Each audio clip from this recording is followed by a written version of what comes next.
Okay. Welcome to the Cold Hard Facts Podcast. I am Ine'a, the only one, the one, the only, of course. Back again, once again, and I have a very special guest, Ine'a J. Yes, it's me. Happy to finally have you. Yes, of course. It's been a long time coming for me, but like we was talking off air, I first found out about you through Eli on the Beat or Elijah Love at the time. I don't know if we go by that now. I don't know. He's so up in the air. Okay, but we're here about you, and you like are amazing as far as like your catalog. Like it's so different, and it's also like traditional R&B, but you can tell it's very now too. Especially 4. We're gonna talk about 4 a lot. We're gonna talk about your latest stuff too. So tell me about your start. Like, how did you actually want to start music? Yes, so literally, I've been musically inclined my whole life. Like, I grew up as a classical pianist and stuff, and I did this since I was like 8 years old until I finished taking lessons really in like high school. I used to be really shy, so I didn't think I'd be doing like music for real, other than just like playing at church or doing what I did best, which was piano. So if I did, I would have kept taking lessons, but I always used what like I applied, like what I've learned before to apply it to now and stuff. So then I got into high school my senior year. I went to HF. Shout out all the HF people. I had a, what was it called?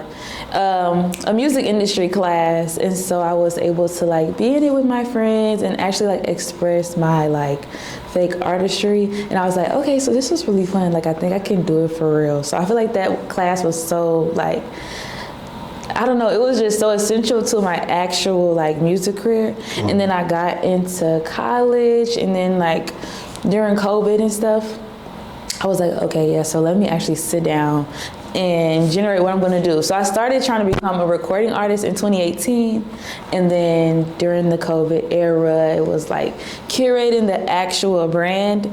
And then I dropped my first song in 2021, so of December. Yeah, so you took it seriously during that COVID era pretty much, basically finding your sound, but really, your now sound is what I really fell in love with, even though like I went back a lot today and listened to Forever and 10 out of 10 and everything today. But we gotta talk about the fact that like, you were like a traditional R&B artist. I feel like the bar is like up here, and then like you like right there, like so I know y'all can't see what I'm doing, but anyways, she's really close to the bar, guys. Like as far as like you know, your vocals and like your mids, your highs, all that. So and I freaking love it. Like, I can't wait to see you live soon. Like, that's what's gonna really like tell me everything. So what do you see yourself as, like, as far as, you know, R&B artist? Are you trying to be here the next 10 years, 15, 20? I honestly am letting the wind take me. Like, I feel like everything gets stressful at times, and especially music too. And like, it's not like I'm just a full-time music artist. Like, I work, I do everything. Like, I'm a real girl. So I feel like sometimes you want to quit, you get tired and you get aggravated. But I feel like every time I come to that point, and when I come to that point more often, I'm always like, okay, so at the end of the day, you're going to be doing music regardless. And like, even if you were to not be doing music, I would still be doing music, just at a different pace. So I feel like instead of putting so many like expectations on myself for like certain amount of years, etc., I've just been telling myself like, okay, just take it at a slower pace. So I'm really just seeing where it goes. Like, I'm working on an album now too, so I'm just kind of like letting that be in a creative space and just go pace by pace for whatever it needs, rather than just like being so strict and curating it as I usually do. But hopefully, I really want to be a songwriter. Right. So hopefully that is a space later on, and that my catalog, my discography, and everything I've done now will be able to put me in a position to where I'm able to actually be in a different space of like songwriting for other artists and stuff, and still curating my own like artistry. Kind of like 7 Shooter. Like I love her. Oh, I love her too. Literally, that's like my dream life. So Yeah. So yeah, we gotta dig in a little deep. I want to understand the pen fairy thing. You gotta tell me, like, did you come up with that, or other people gave you that? I did. Like, okay, so my aunt, she passed away in 2018, and that was like when I started like trying to be an artist and stuff. So she came with me to a lot of my like first sessions and like was really involved with that. So she had a fairy tattooed on her left foot, and so I always loved writing. Like even in school, every essay I would get was like an A, B plus. Like I was just so good at writing.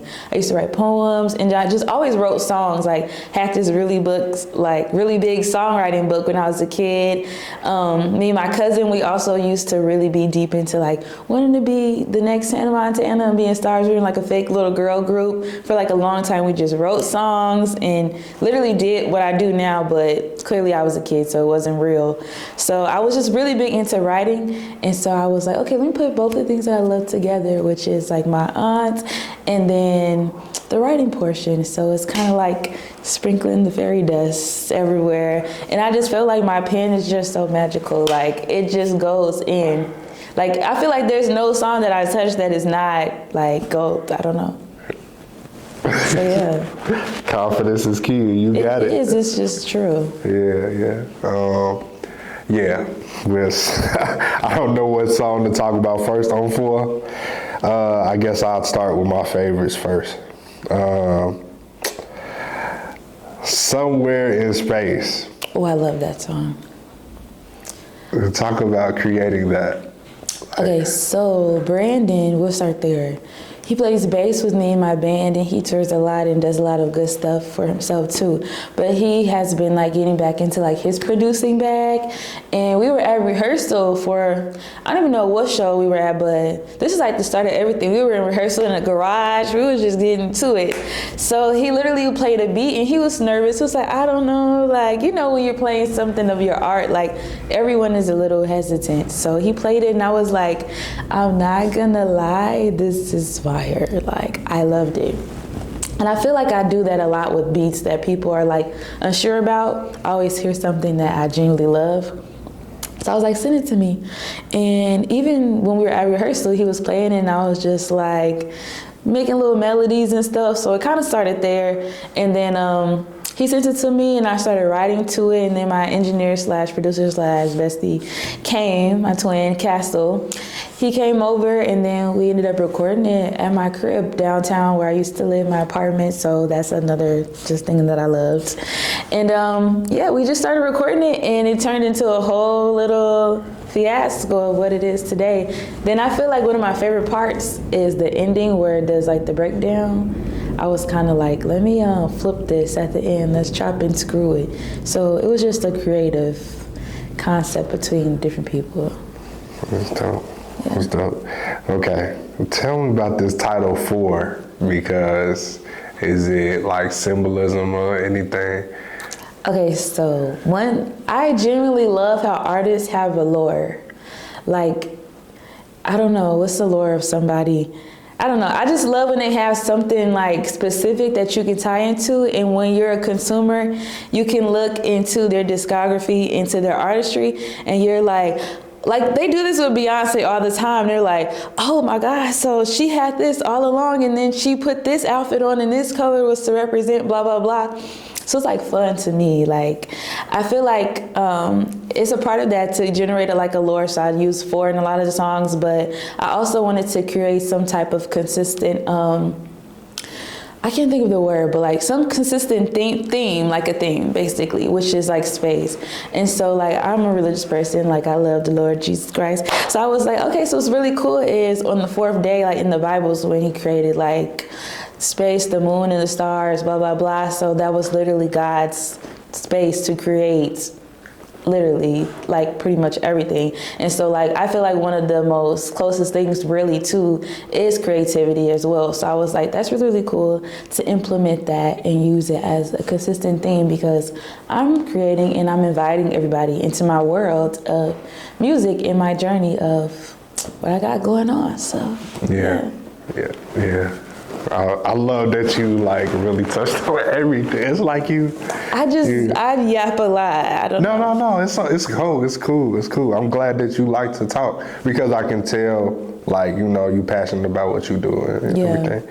Your songwriting is great. Another favorite of mine, Whatever. Oh, I love that song too.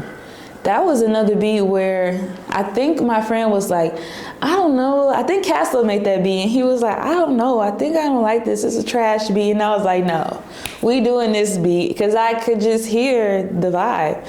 And I feel like that was one of the other pop records that kind of put me into like my R&B pop era. And we just went into the studio, I heard the beat, I was like, bet, just put this on right now. And so I went into the booth and I just put my shades on. And I feel like that was one of the ones where I really got in my creative process, like just raw and implementing just the actual like process of creating for real. So it wasn't really like anything set in stone or lyrics that I came there with. I just put my shades on, got in my mood, and I started thinking about what I wanted to write about and what to put me in that space. Right. And it came out. Okay, I'm gonna step away from the project a little bit. Okay. So when you're in the studio, do you have like a studio needs and everything before you actually decide to lay down the track? I feel like my shoes are always off, but I can't have bare feet in the studio because that's crazy. So I'm always with some socks on. And then what else do? I mean, I always have some type of beverages.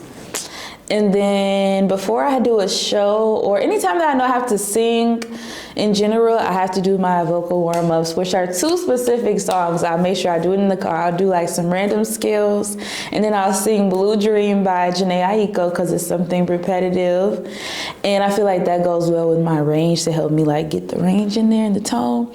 And then I'll sing something that's really loud so I can get any little crackles or whatever out from the back of my throat and I can start singing. So I'll sing Keisha Cole Love, but the specific parts, and that's not really one of my favorite songs. I just sing it because I know you got to start singing really loud with that. Okay, understood. No, I could tell that. I could tell that you like just so serious about everything. What's your sign?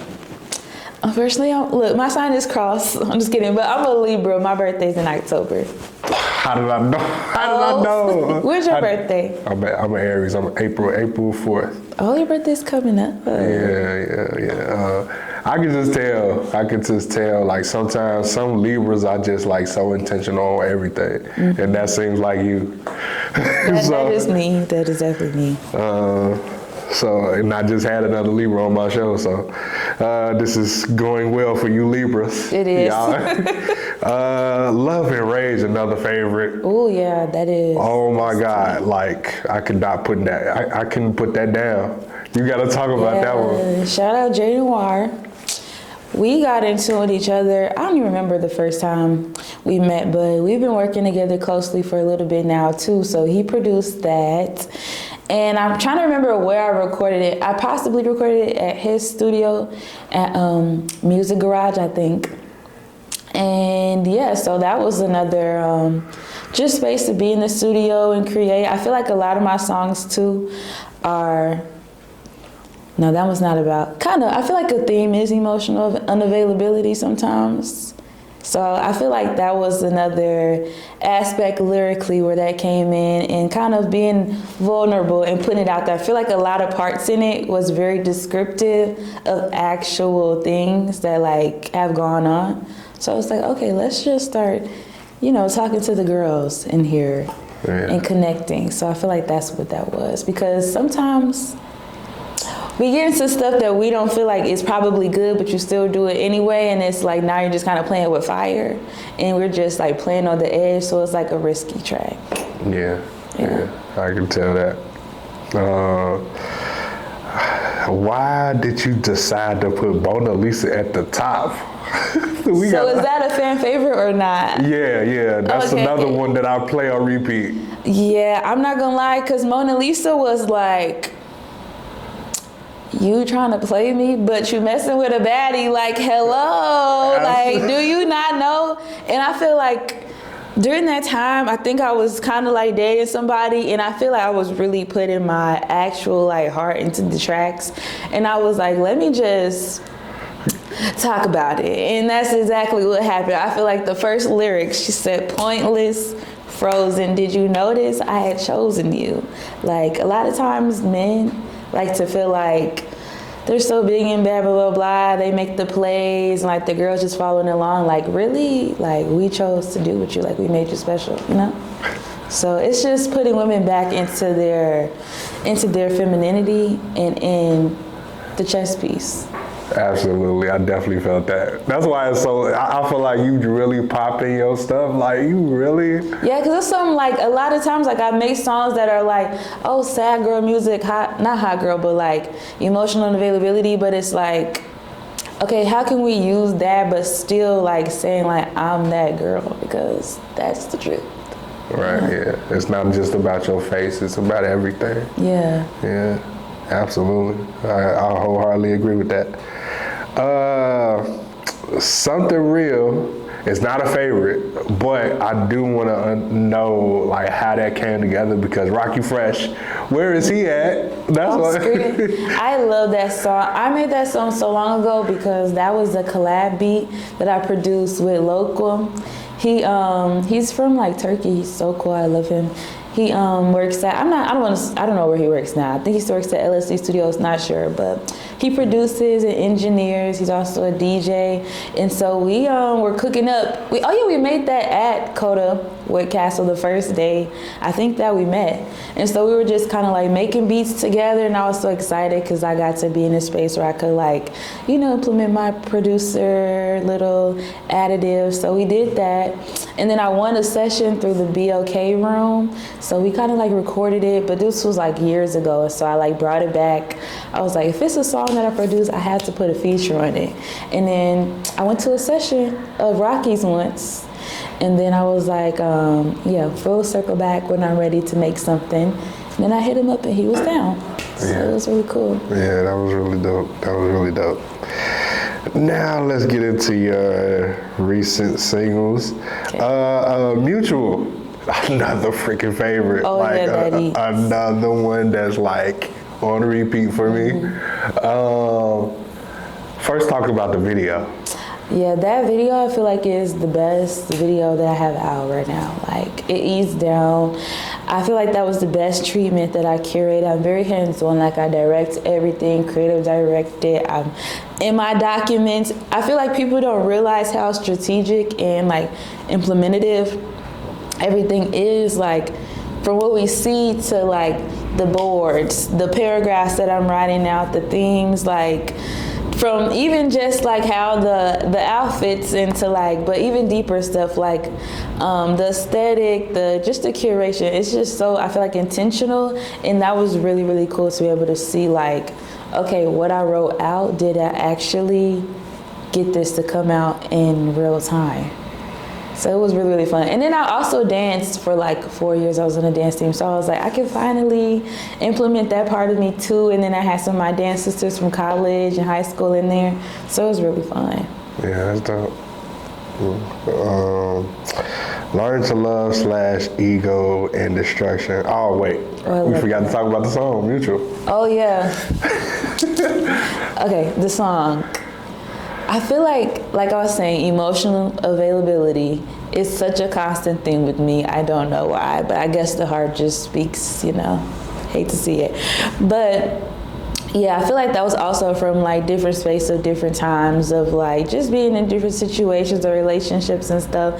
And just wishing sometimes things just are not mutual all the time. Like people are in different spaces in their lives, and I don't know, it's just kind of talking about mutuality and what we might want, but it's not really what's in time for right now. Right, exactly. Yeah. It was a certain line. Oh, I'm gonna mess it up if I say it now. It's okay. In that song, Mutual, the distant love thing. What is that line? Oh my God, what is it? Is it in a verse or is it like a chorus or something? I think it's in the verse. Oh my gosh. Yeah. That's gonna bother you now? Yeah, and I'm gonna be like, I'm gonna have to look it up in my phone. It's okay to use your phone. Okay, let me see. So you can literally find it. Because like, I know I do that to people a lot. That's because like, I freaking love the song. And I'm like, oh my God, I 1,000% agree. And that's how most songs are. You said, I don't believe in love from a distance because time created space. Right. In that space, you'll forgive me though my heart could make you stay. That's kind of deep. I feel like people don't be realizing the lyrics be deep. Like, okay, so it means, okay, I don't believe in love from a distance. Like, I don't know. I feel like men can get toxic and they do some horrible things sometimes. They might try to go ghost or say, oh, I'm going through blah, blah, blah, etc. Whatever you're talking about is not going to make what we got going on stronger. It's just going to push people away. That type of thing. And I said, because time created space. And yeah, more time is going to create more space. And that's more distance. And in that space, you'll forget me, and I'm gonna forget you. So like, we're just not gonna be in a connection really much anymore. Though my heart can make you stay, because a lot of times as girls, we think like, oh, the more you do it, make this person love you more. But that's not the case. If they don't love you, they just aren't. Absolutely. Learn to love / ego in destruction. Oh yeah. Was that? I saw you post about it, but I wasn't. I guess I wasn't paying attention fully. So, like, was this supposed to be on 4 or related to 4 in some type of way? This was specifically meant to be a 2-pack. Like, my friend Kennedy, shout out him. He's worked with so many people, Bryson Tiller, everything. He made that beat, and I heard it, and I was like, okay, I hate rambling, but I'm so sorry. But it's important. Like, I've always wanted to have, how do I want to word this? When we listen to our favorite artists, they implement a lot of things like sonically in their tracks. Like, they'll have a beat and then halfway through the song it's a whole nother song, or like they flip it, they chop it, or something like that. I wanted that, like, just in my discography. And I was like, this is a perfect time to use this beat and then pitch it down. And then I could have 2 songs and it'll be like, kind of like a story and like go a part of the lore. Like, oh, somebody listening to this was like, oh, she had this song, but it goes with this other song, like a sister song. So yeah. Okay. So say it with the mind. Yeah. Talk about that one. I feel like that song was kind of risque. I was like, should I put this out? I don't know. My friend was like, girl, what are you trying to say? Like, what are you saying? I was like, I don't know. Like, just freaking say it. I don't know. But that song was really, really good. Like, I made that song basically about, 2 things that you love. I was literally sitting in the back seat and I was listening to that song, and my favorite thing to do is sit in the back seat with the windows down in the car driving on the expressway, and then you just like, oh my gosh, the wind blowing in my hair, and then I'm listening to the beat and I'm like, oh, this is the perfect experience to live and also write so it can come out in the track.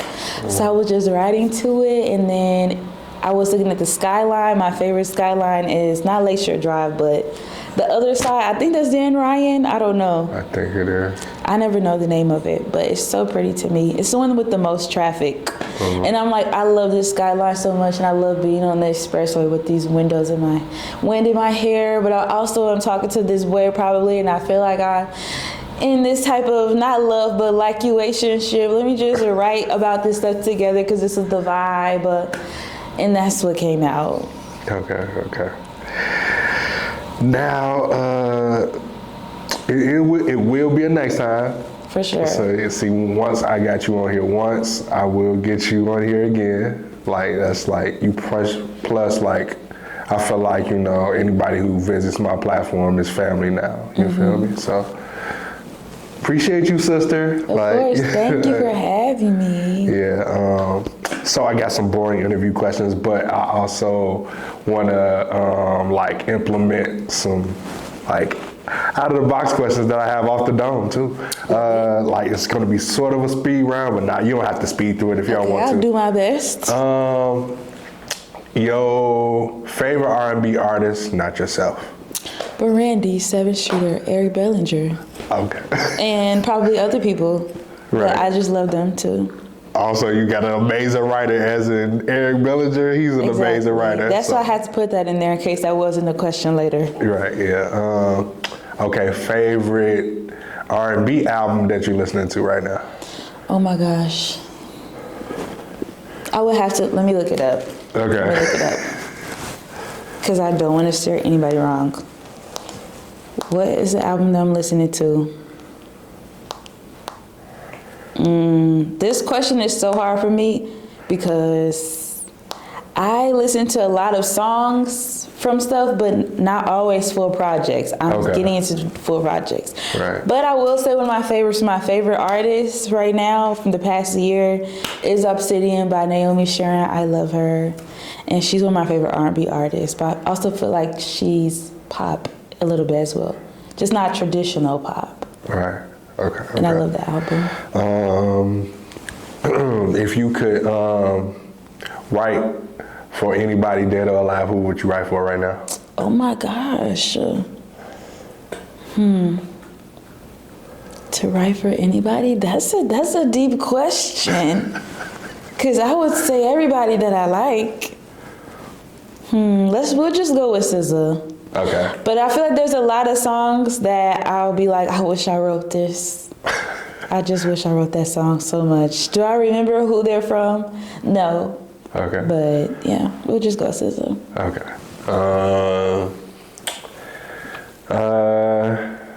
So who, if you could headline your own tour, 3 artists you bringing? Do they have to be, could they be like anybody? Yeah, anybody. Yeah. 3 artists on my headlining tour. You're giving me all the hard questions that make me think. This is supposed to be easy, but I know. I feel like it's easy.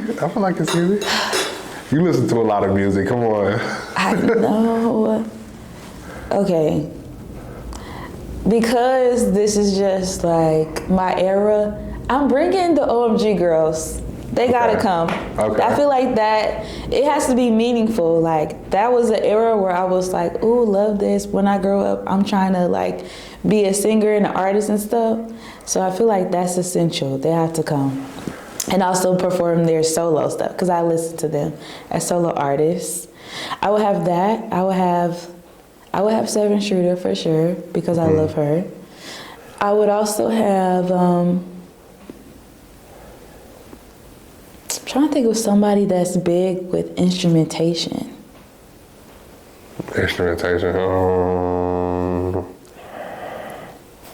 I feel like maybe I would just have to put Brandy, but with the band. I feel like I don't see that often, and that's what I would love. Yeah. Okay. And maybe Drake.